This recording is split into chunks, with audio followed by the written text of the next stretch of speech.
it's winter time. It's December. It's the end of the year, 2025. And a lot of people, this is a great time for a lot of people to do yearly resets. You look back at the year, you look at, hey, what did you accomplish? What didn't you accomplish? What are you proud of? Where do you have room for growth? Blah blah blah blah. What did you learn? All of that stuff. And that's all great if you know, if you manage to be in that kind of mindset, in that kind of energy. It can also be a time when some people may look back at the past year or 2 years or 5 years or 10 years or your entire life or whatever, and just really focus on the things that you did that you wish you didn't do, or the things that you didn't do but you wish you did.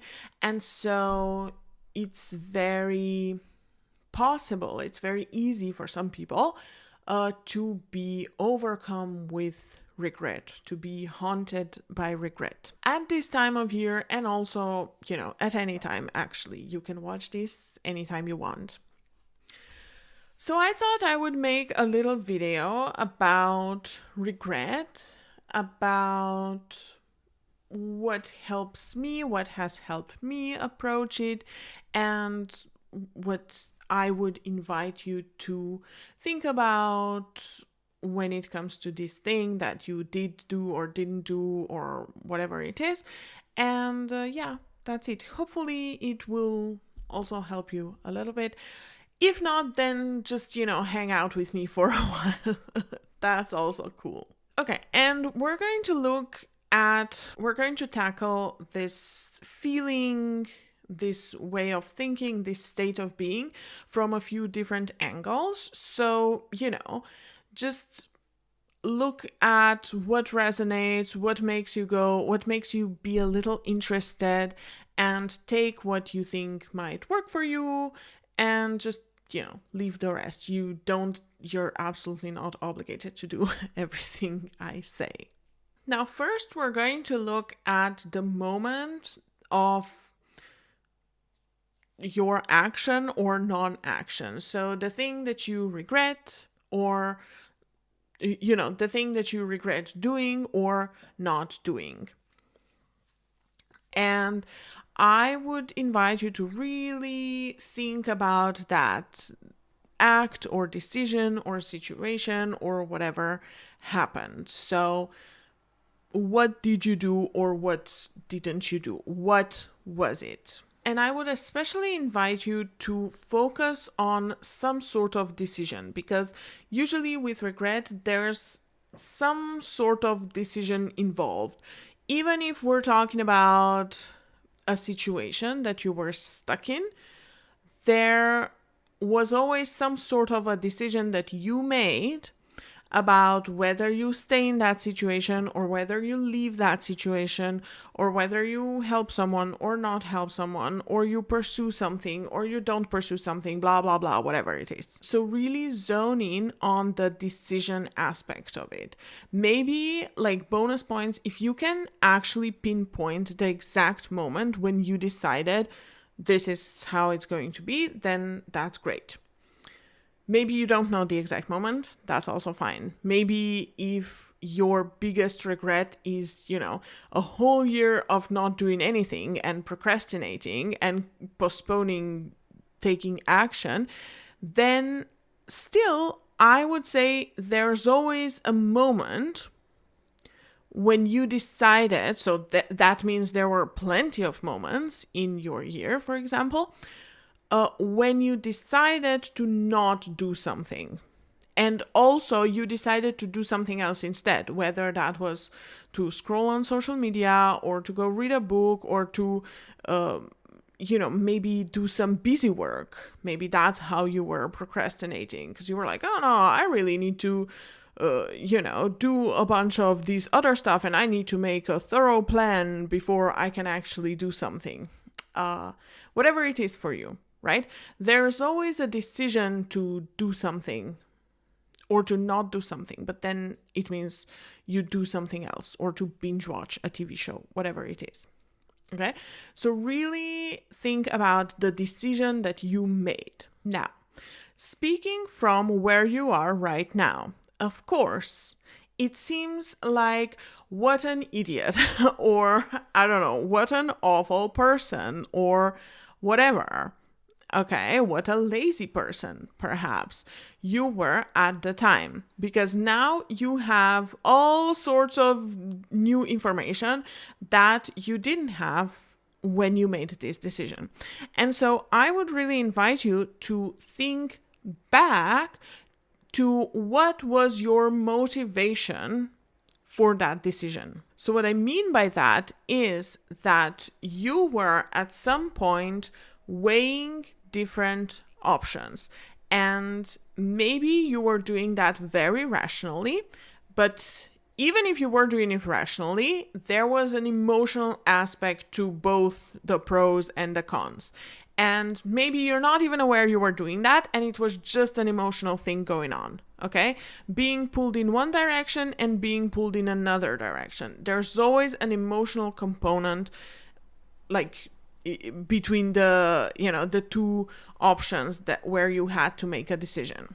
So, can you maybe even separate yourself a little bit from your past self and see that, okay, this person really had these two options for them. That's how they saw it, or like that's how you saw it. And the thing is, with these emotional pulls, there is also emotional risk involved in both options. Whether you stay somewhere or you go away, whether you pursue a dream that you have or not, whether you do that thing or not, there are emotional risks to it, or just risks in general. Perhaps, sometimes there are also all kinds of other risks.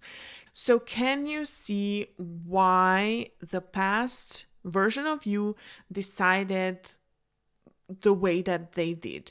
Why did this person decide the way that they did? And here it's really important that you feel into that, because it's not just about intellectually understanding, she was afraid, or he was lazy, blah, blah, whatever, really there was very good logic and very good reasoning that made sense to this person for that decision.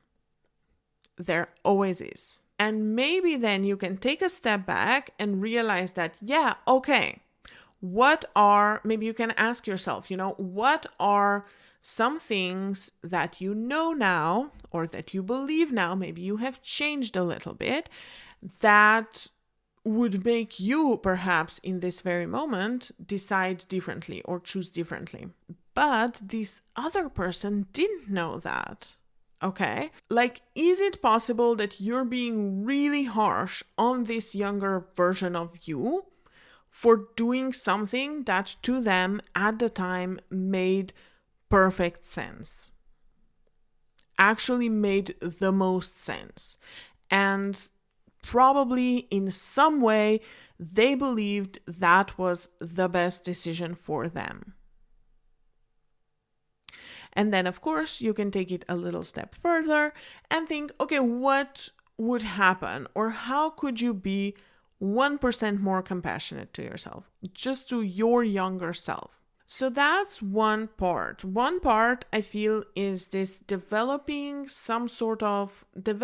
sense of self-compassion for yourself, because regret is basically just, anger at your previous self. And looking at things from a perspective of how you see things right now versus how you saw things at the time. There's always a logic in why you decided the way that you decided, why you chose to do whatever you did, why you chose not to do whatever you chose not to do. Okay. And it may have been to stay safe. It may have been because that was more comfortable.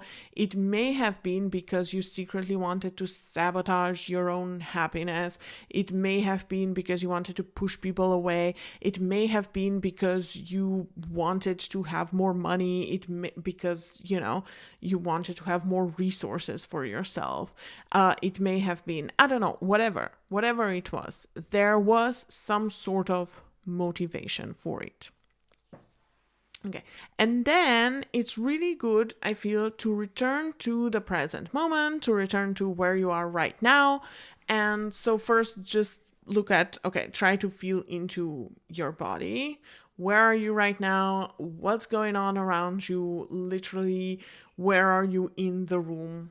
Or if you're outside, what is your body touching right now? Practicing a little mindfulness, dropping into this moment right now, taking a few deep breaths, inhales, exhales, that kind of thing. And of course, also noticing any kinds of sensations that you may feel in your body right now, or while you are thinking about this thing that you regret doing or not doing.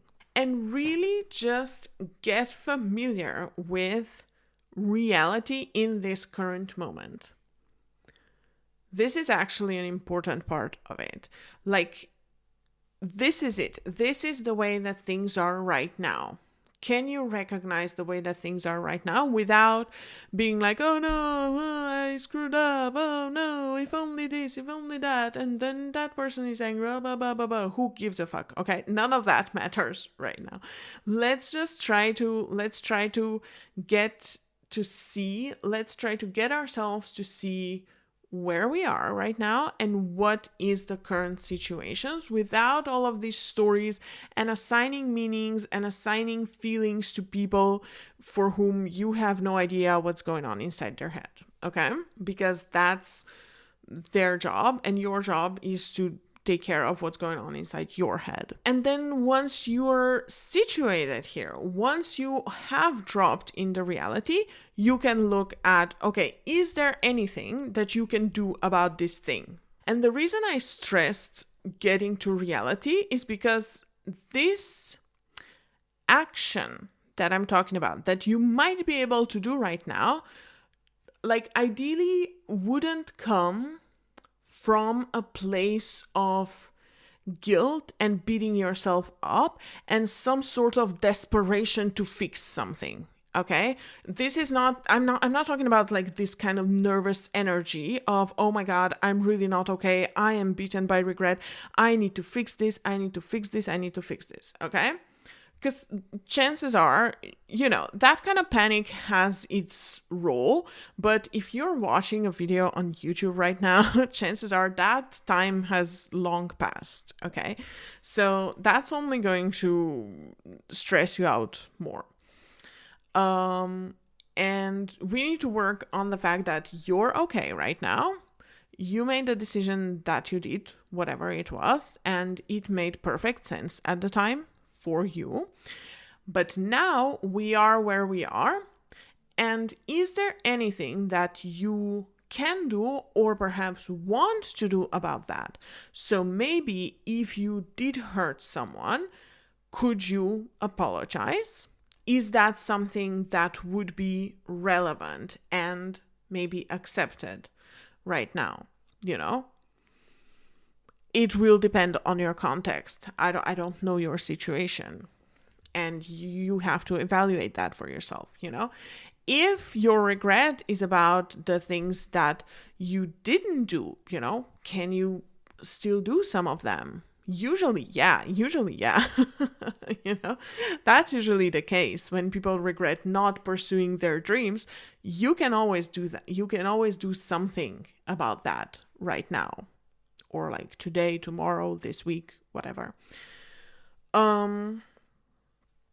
If maybe you were mean to someone, then perhaps you can just create a better relationship with this person. I don't know. Can you reach out to someone? Can you leave a situation that you've been wanting to leave and you regret not leaving sooner? I don't know, Um, and so on, right? It can be anything. It's just about really making sure with yourself that you are acting from a position of I'm okay, like you are okay right now, okay? You have accepted the past and the present as is, and now you can move forward. And especially, I feel a good exercise to do that is also if you imagine yourself a year from now in December 2026, or a year from now whenever you're watching this, what would the future you say to yourself right now? Okay? Because usually the reason why I say this is because often when we're like haunted by regret, when we're deep in the feelings of regret and beating ourselves up, we feel like if I just beat myself up a little bit more, that's doing something, that's fixing things. Like, I know I screwed up in the past, but hey, at least I feel bad about it, at least I'm miserable right now. Because you're kind of, you feel like that is serving some sort of point. But the thing is, a year from now, are you really going to be happy that right now what you did was keep wallowing in regret and beating yourself up? Or would you maybe wish that you had done something else? That's kind of the question.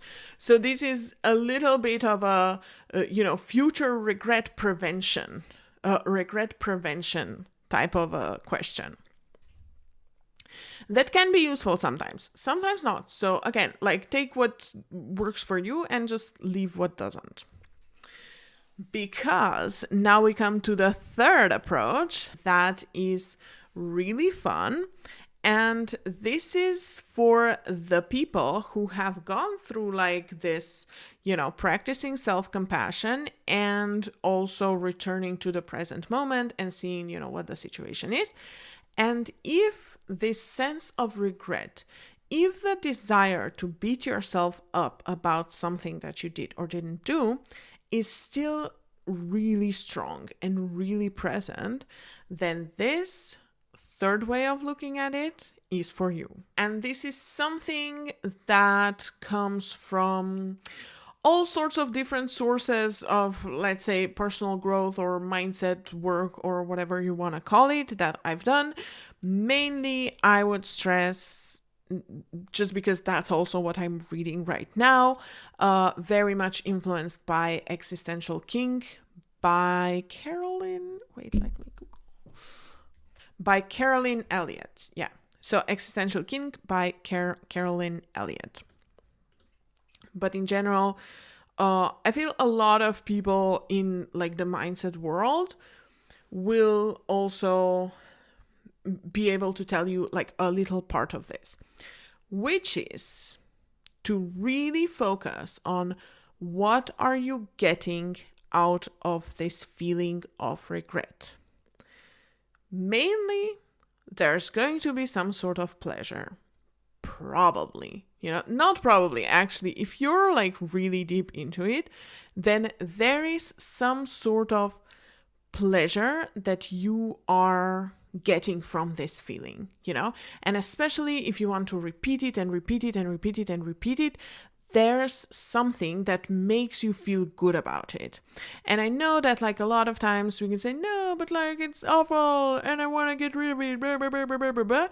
But if you get really honest with yourself, when you have the chance to release it, when you have the chance to choose something else, you still choose to beat yourself up. You still choose regret.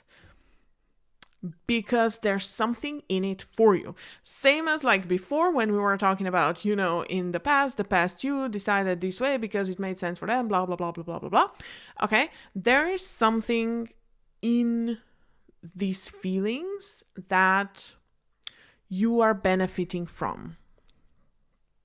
And this can be, like we said before, maybe you have this feeling that, oh, I did something bad in the past, but if I only feel miserable right now, then all is good and I'm a good person, And so you keep making yourself miserable.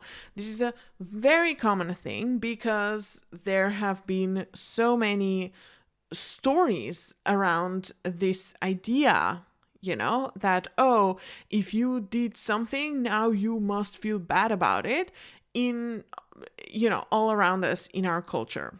Instead of, okay, you did something bad, now where can we go from here? How can we fix it? There's a lot in our culture, and I feel also in like many people's families, and this spans generations. When someone does something bad, when someone makes a mistake, the reaction, the response is not, okay, what do we do now? Where do we move from here? But it's more like, whose fault was it? And the person whose fault it was needs to now feel bad. They're obligated to feel bad. And so now, if that's the case for you, it's not just about the fact that, okay, this is my obligation right now, but like, you have to notice that in this feeling, there is also pleasure, because you're doing the right thing, because you're fulfilling what you're supposed to do, right? And you are keeping yourself safe in this way, because that means that you can't, move on and do other things that you are potentially a little scared of, maybe. I don't know. Okay?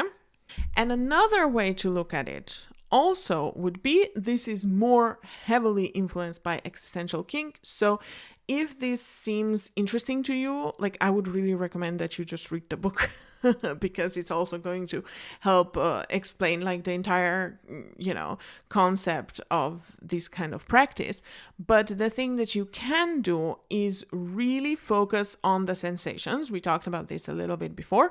Right now, when you start to feel regret, when you start to obsess over some event that happened in the past, and like, oh my God, how you should have done something else, or you should have, not done that, or blah, blah, blah, blah, blah, blah, blah. Really, instead of following this story that your mind is telling you, right? Oh, you should have done this, you should have done that, this happened and that happened, and oh my God, now this person thinks that, and now this person thinks this, and now everyone sees you in this way, and now everything is ruined, whatever, okay? Instead of like, because this is just some sort of contextual storytelling of your mind, your mind is a great storyteller. Okay, but like, instead of that, let's focus on what you feel in your body. How does that feel?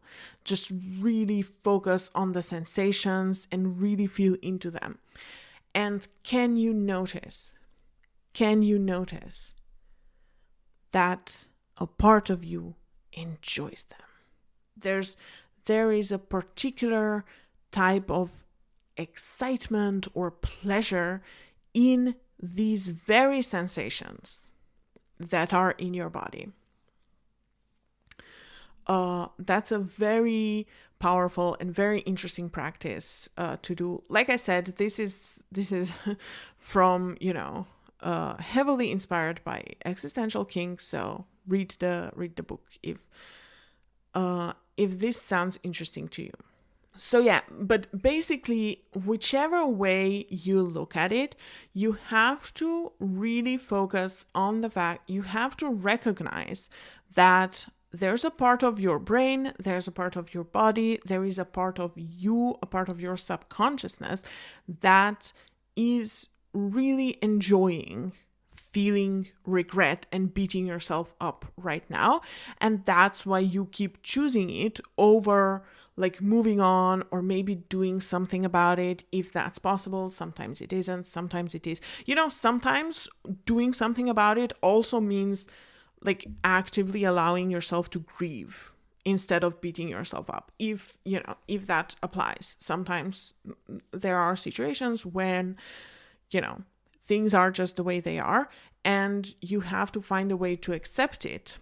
But sometimes you don't want to accept it, and so it's maybe just easier and more comfortable to blame yourself about something that you did or didn't do. I know there have been a lot of there's been a lot of vague language in this video, because I'm kind of trying to make it applicable to a series of situations, and I hope that it was at least a little bit for you too. But yeah, that's kind of those would be my ideas on how to tackle strong feelings of regret. Get acquainted with your past self and really, remember their motivation, and remember that whatever you did or didn't do, or said or didn't say, or, whatever went somewhere or didn't go somewhere, it made sense for you at the time. And you have to connect to that, really get into the details of what were the circumstances and how you felt, and what was your state of mind and emotional state when you made the decision. Then the other one is also return to the present moment instead of obsessing with the past. Return to the present moment. What's happening right now? What can you do, if you can, about this thing? And sometimes it can be an actual thing that you can, start a business or apologize to someone or whatever. Or maybe it's just about allowing yourself to internally process this event or situation. And of course, last but not least, this is for those, hardcore feelings, very persistent feelings of regret and desire to beat yourself up. And it's just to tap into what kind of pleasure and what kind of benefit are you getting from this thing. And maybe also, I'm not saying that so that then you will shove it away. Just allow yourself to also maybe be grateful for this pleasure and this benefit that regret is giving you, because you never feel anything without some sort of purpose and intention. And there's always a logic with everything that's going on inside of us. It's just sometimes we don't we don't see it, or we think that it should be different, or blah blah blah, whatever. Yeah. That's it from me today. I hope you enjoyed this video. I started this channel by talking about creative writing and movies and, a TV show, I think. And that's still fun. I still want to do some of that, but I also want to branch out, just try different things, maybe go a little bit more casual, just make videos more regularly without a ton of editing, and just, test out different topics and see what works, see what's fun to make for me, what's maybe interesting for you to watch. And that's it. So if you enjoyed this video, consider subscribing and letting me know in the comments, and I will hopefully see you in the next one.